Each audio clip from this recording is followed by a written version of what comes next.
Bisogna anche dire che in te scuole dall'infanzia non chiacchiare di materie disciplinari come che si chiacchiera in te scuole medie o in te scuole superiori. In te scuole dall'infanzia si chiacchiera di campi di esperienza. Noi abbiamo 5 campi di esperienza in te scuole dall'infanzia che riguardano il sé e l'altro, il corpo e il movimento, i discorsi e le parole, la conoscenza del mondo.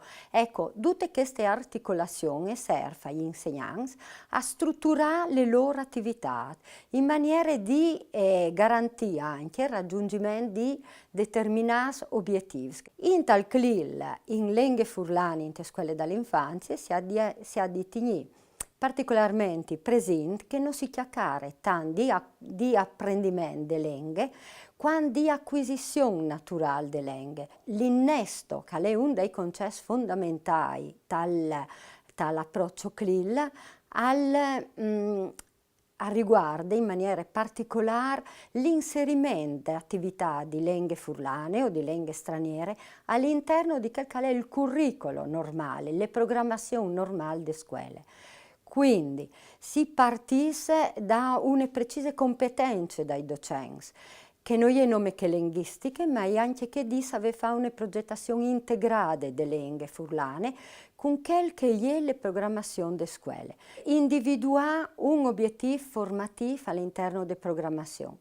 All'interno di queste vanno individuati gli obiettivi linguistici e dopo tutte le attività correlate che permettono di raggiungere gli obiettivi. Non si tratta quindi non di strutturare attività, ma di rivedere le progettazioni, che adesso è una progettazione integrata di lingue e di contenuto, prevedendo anche che sono gli obiettivi trasversali. Ad esempio, le capacità attentive, le dimensioni interculturali, l'accostamento alle lingue in una dimensione pluriculturale e ad essi come un accompagnare il frutto in quel che è il considerare le lingue con passione, con curiosità, per acquisire nuove competenze comunicative. Bisogna partire sempre da un'analisi dal contesto.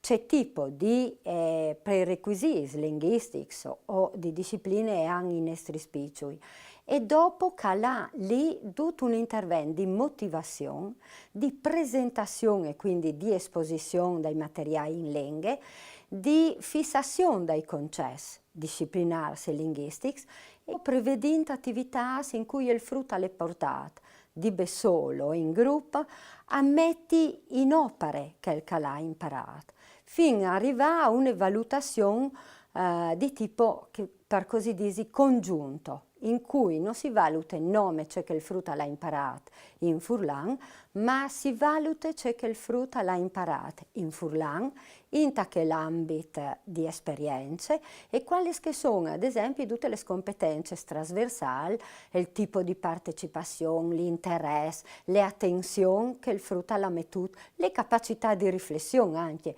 sulle lingue che il frutto l'ha mettuto in atto.